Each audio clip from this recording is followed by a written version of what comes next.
This is Pet Life Radio. Let's talk pets.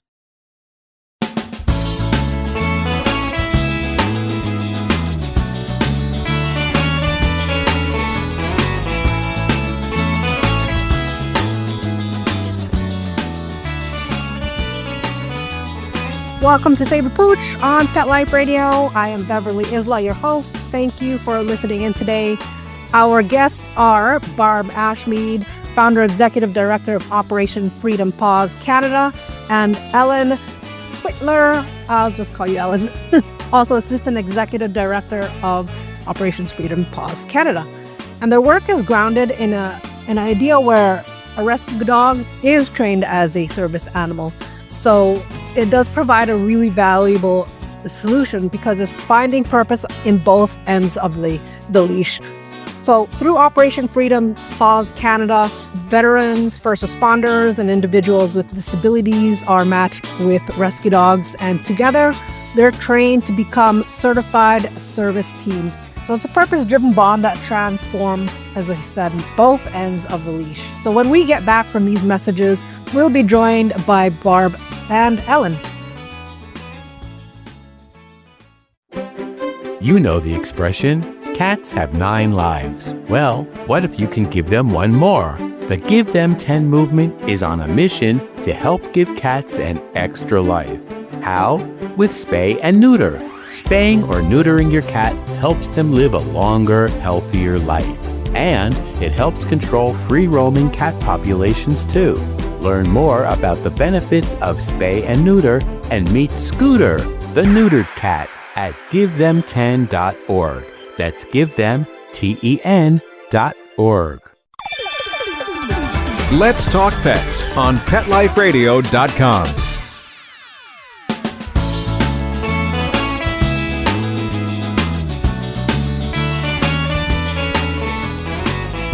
Welcome back to Save a Pooch. We are talking with Barb, Founder, Executive Director, and Ellen, Assistant Executive Director of Operation Freedom Paws Canada. Thank you both for being here today. So to get started, could you share a brief overview of what Operation Freedom Paws Canada is and how it works? Like, what inspired you to bring this unique model, training rescue dogs alongside veterans, to Canada? Well, actually, I got a phone call from our base, our Air Force base up here on the island, and they had heard about me, and they said, would you be able to train a service dog for one of our veterans? And I said, at this time, no, but give me a chance to look at it. So I started doing a lot of research, and I ended up finding a group in the States run by a lady called Mary Curtani called Operation Freedom Paws. And how I found her was she was one of the 10 finalists in the CNN Hero of the Year. And so I phoned her and finally got a hold of her and talked, and then I went down to visit her. And I loved her model because she used rescue dogs, and she also spread the training out for a minimum of 48 weeks. So they had lots of time to work and become a true bonded team. So I love that method. So I came back here and I started it. And then I was working with another group at that time, and they decided after 4 years to change and go another direction. So I then went back and talked to Mary, and she allowed us to start Operation Freedom Paws Canada. She gave us permission and all the help we needed. She mentored us tremendously to allow us to start this. And so we've been doing that. So we've been up and running for a little over 5 years, and we've graduated 66 people through our program. So what year did you guys start? Are you a veteran yourself? No, I'm not, but I'm old, and both my parents were World War II veterans. And so I grew up around both my parents. Where my mom served in the Women's Air Force over in London, England, and my dad went through Sicily, Italy, and then through Holland. And so all their friends were people who had served, and I didn't realize as a kid I was growing up among a lot of people with PTSD. So when I finally realized how well dogs would work, I gravitated towards this. And when I found this whole thing, I loved it. This was a dream to be able to help people with a psychological injury, especially veterans, and help them find somebody who was with them 24/7. Yeah, that does sound amazing. And in the States, do they also deal with the same audience, or are they dealing with different groups? No, they deal with veterans and first responders and others. Veterans have the highest priority to come in here because okay. and then we go from there. But we have all sorts of dogs and all sorts of people. That's awesome. I love that the healing goes both ways. Now, can you share more about what happens when a person and a dog begin this type of journey together? All right. When they begin the journey at OFP Canada, it's everybody's excited. Like we have owner trained dogs, which the owner brings their own dog to the program, and we have people we match rescue dogs to a person. So the first day is always crazy. Everybody's excited, and it can be very overwhelming. Yeah, I can imagine. Now, you guys mainly work with rescue dogs. Are the organizations there? Because you guys are on Vancouver Island, is that right? Yes, that's correct. Yes. So do you guys work with rescue organizations on the island? We work with one rescue organization on the island. We have got dogs from First Nations. We have got dogs from the Afghanistan airlift that happened 3 years ago in Vancouver. We have got dogs that people have given up on. Aw, that's nice that you guys took that on. Yeah. And so we've had all types of dogs. And we also have all sizes from little to large. Yeah, our smallest dog is 7 pounds. Our biggest dog is 120 pounds. What job does a 7-pounder have? We have a variety of dogs. So when we line up all our people, especially all our graduates, no two dogs look alike. That's amazing.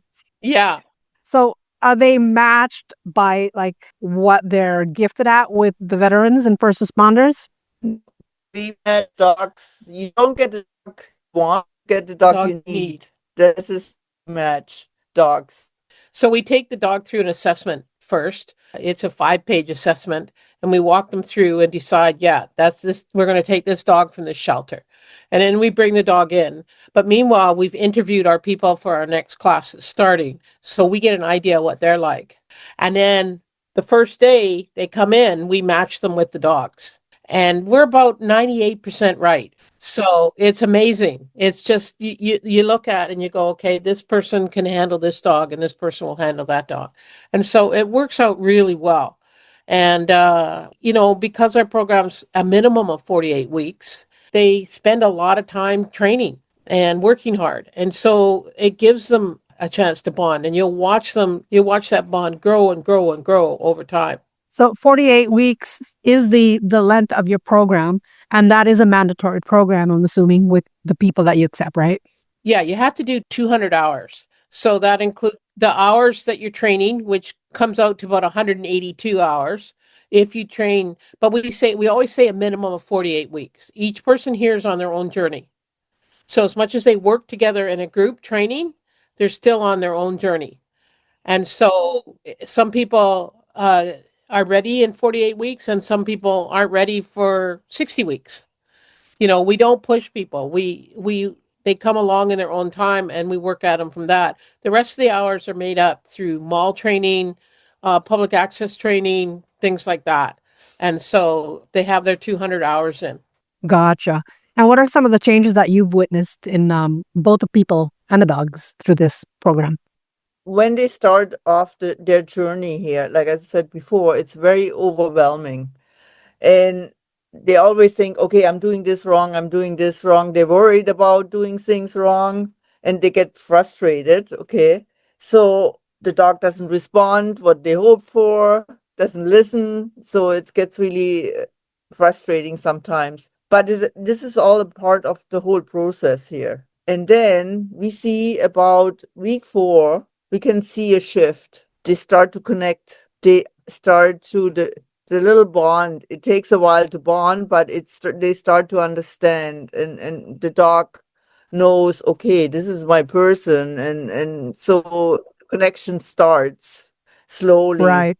I can imagine. Yeah. It starts clicking there. And for every person, their own journey is unique. Everybody has different issues, and so everything happens in different pace. Speed, yeah. Yeah. So it's all the dogs, okay, this is week 4. Everything clicked. So it happens to every individual different. Repetition is our name. We repeat, because people who have psychological injuries have a hard time comprehending stuff because there's so much going on in their brain. So by repeating, it becomes a habit. So teaching them how to sit their dogs. Sounds very straightforward, but some people have trouble getting their footwork done, their hand command done. So we work on it until it becomes natural to them. Yes. So they just come on, and we do that with each and everything that we teach. We teach this really grounded building blocks at the beginning, and then we build on top of those building blocks, and then we add in the dogs will start alerting, and we start helping them understand why their dog is alerting. And then if they need certain tasks, like if they need stuff picked up, we start teaching them that. So by the time they're done, they're a really well bonded team. The powerful partnership Yeah. between them. Oh, that's nice. Because I can imagine like the dogs that are coming from the rescues, Yeah. they also have their own traumas. Yes. Yeah. Yes. Yes. The 5 dogs we got from the Afghanistan airlift that came in from Kabul, all of them, pretty much all the dogs had seen some form of war. And so they took a long time to decompress, and then we matched them up and we moved them through the program. And only one didn't make it out of the 5. And that's because I As think, in like one failed. yeah, one failed because I think he had I think he had severe head. But otherwise, the rest of them made it and have done really well in their lives. But when we pick a dog, we look for a very smart dog. And the reason why a lot of dogs end up in rescue is because they're bored. And so when we run them through the assessment, we're looking for a smart dog. And those are the ones we want because they want to work. They want to have a job. And so we're giving them that job with that person. The job is to look after that person. Yeah, that's awesome. Well, we're just going to have a quick break. And when we get back, we'll continue our conversation with Barb and Ellen. Begging to hear more of your favorite show? Full episodes of all our shows are available on demand. Go to PetLifeRadio.com to fetch our entire lineup of Possum Pet podcasts. Also, dig us up in iHeartRadio and iTunes. Let's talk pets. Live and on demand only from Pet Life Radio. Let's talk pets Let's talk pets on Pet Life Radio. Pet Life Radio. PetLifeRadio.com.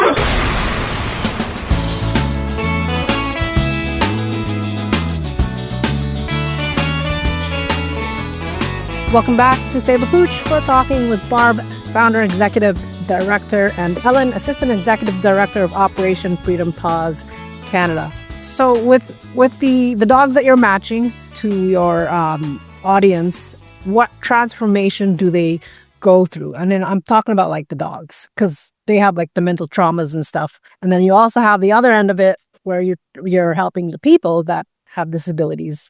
Is there like one side that's harder to manage than the other, if that makes any sense?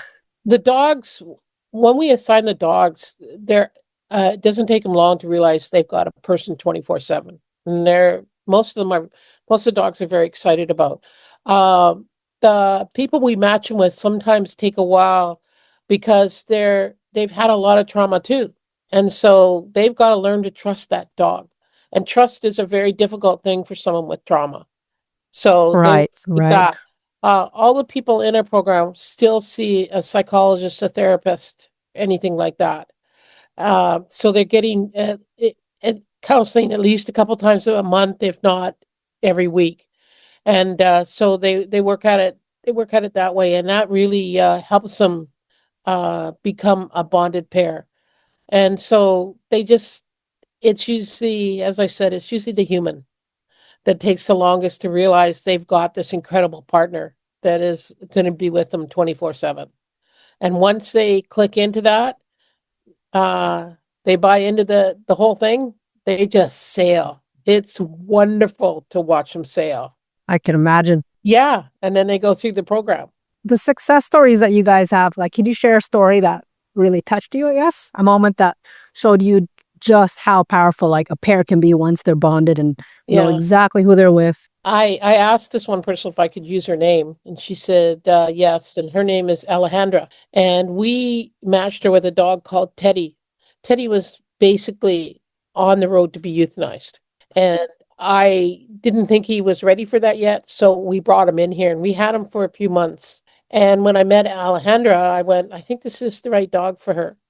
And so she took Teddy, and they had to work really hard together. But I saw a person, she was a mother, and I watched her grow from being apprehensive about the world to being strong and getting out there and walking her dog, going grocery shopping, going to her kids' graduation, going to all these things that she suddenly started doing. And I watched her confidence just bloom. I watched Teddy love the fact that he had a whole person to himself. And it worked out so well that Alejandra came back and is a mentor trainer for us now. And she's still growing. And it's wonderful to watch that. We probably have, out of all the people training, the 66 people have graduated, we've got 66 stories, and they're all a little different. Yeah.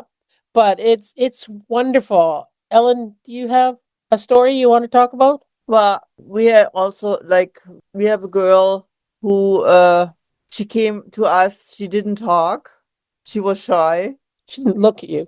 she didn't look at you, and we gave her a dog, one of the Afghanistan dogs. And like, we just saw the video today. She graduated She graduated from high school. from high school.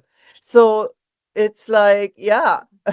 She laughs, she smiles, her dog's with her. So that's for us, that's success. And Success. it's so great to see, to help somebody to move forward like that. Yeah, I like that. You guys are achieving the double purpose mission Yeah. here. Love it. Yeah, And so do we.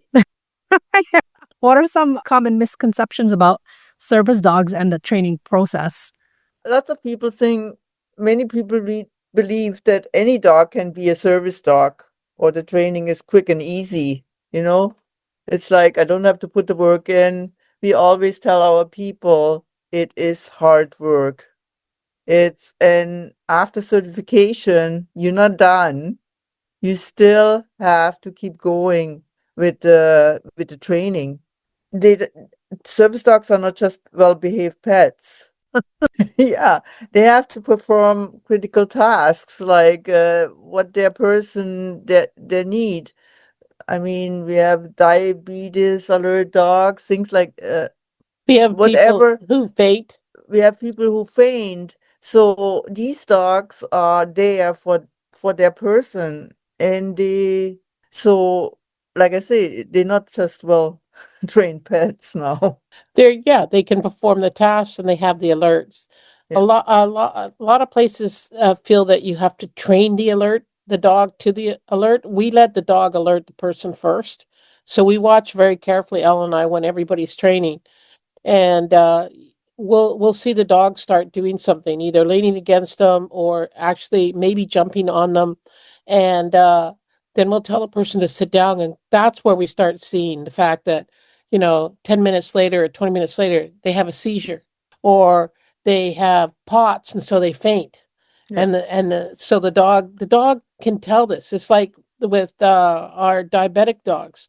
They can tell in far faster than they can on a monitor that the person's blood sugar is either going to go up or down. So they can alert. That's crazy. Yeah, it's crazy. And it's all done on smell. Yeah. It's all done on smell. And 60% of a dog's brain is smell. And so they can smell your body chemistry really quickly. And they can start doing that. And we had one person who just started last week whose dog alerted to a seizure the very first day. It was sitting beside her whining, and we were watching, and suddenly she had a seizure. Her seizures are she just disappears. She doesn't have a grand mal, and she just kind of disappeared. And she had a seizure, and the dog was there. And then we start teaching the dogs. We teach them to put peanut butter here or on the bottom of their feet, and so the dogs lick them. And the more the dog licks, the faster you're going to come out of the seizure. Huh. So, these dogs all do this naturally. We just developed it.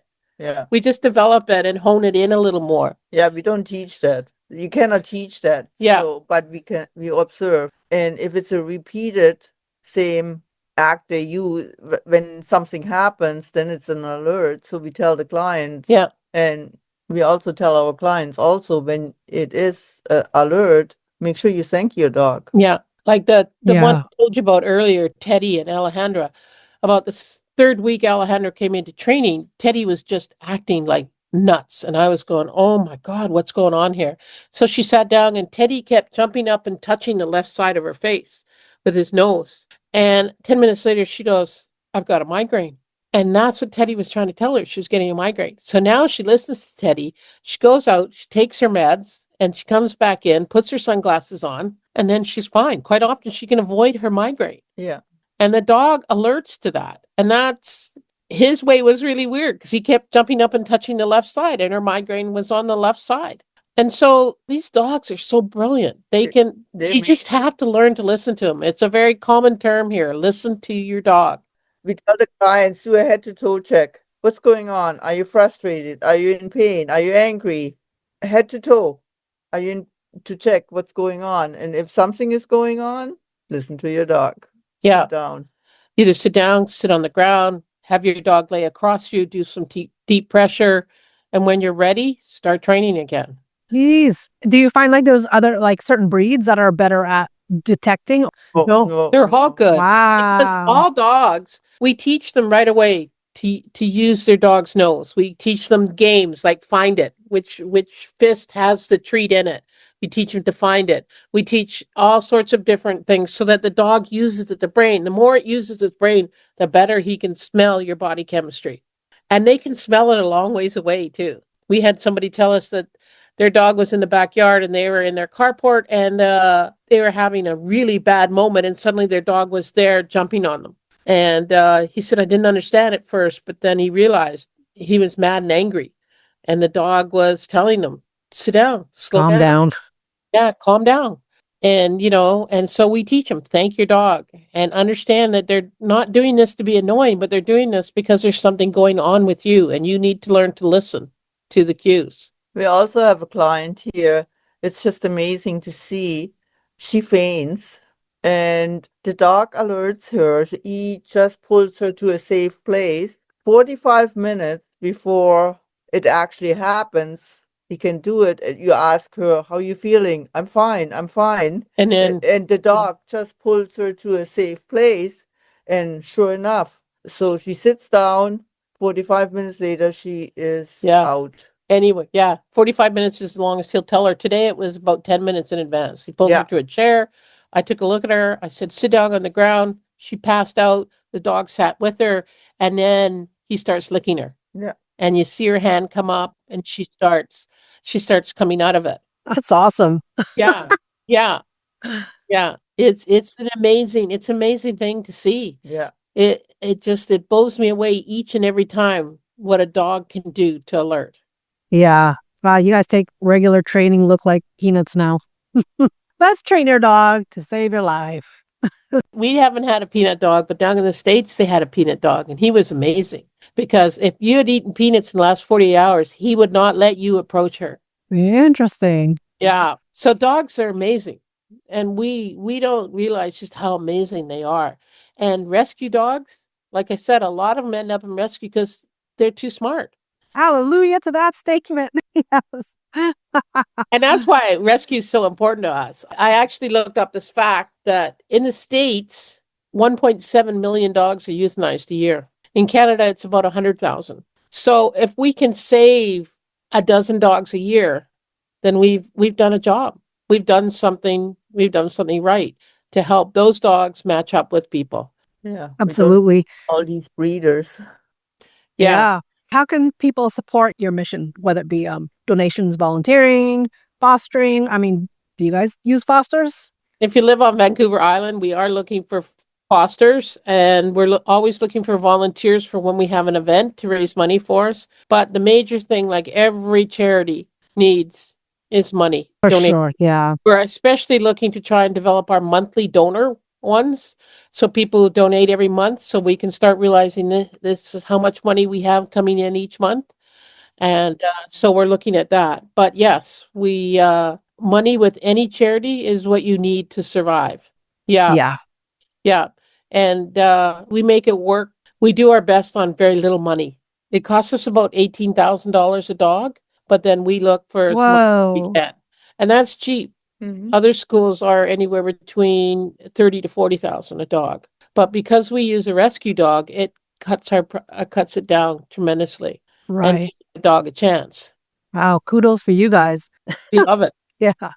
So my last question of the day to both of you is, what does it mean to you personally when you see this rescue dog in a handler become certified and they can both now go out in their life like living on purpose, literally living on purpose? For me, well, it makes you proud. Yeah. That you done a good job, that you help somebody, they live a better life. This is me, how I see it. Sometimes it's you doubt yourself and you start doubting, but when you see the end result, it's just so heartwarming. It's just, for me, this is it. Yeah, for me, it makes me realize that I've done something right in life. And that's really important. Like I've helped these people. And I'm like Ellen, very proud to be able to help these people and let them go off and live a good life. And, help them to have a better bond with their wives, their children, their families, everything. Go grocery shopping, go to a movie, go to a rock concert, whatever they want. They can now start doing that. Yeah. And then they just tend to get better and better. Yeah, exactly. And they deserve that. It's like for what they've put in, all the work that they put in, like. Right. Yeah. Yeah, that's another rant that I won't start, but. Yeah. But yeah, thank you, Barb and Ellen, for coming out today.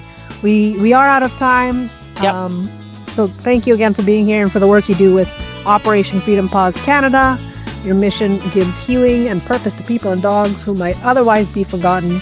Thanks to our show producer, Mark Winter, for making the show possible. You can learn more about Barb and Ellen's work by visiting operationfreedompawscanada.ca. We'll also have the link posted on our show page. If you have any questions, comments, or ideas for a show, please email me at beverly@petliferadio.com. So until next time, spread animal compassion. Let's Talk Pets, every week on demand, only on PetLifeRadio.com.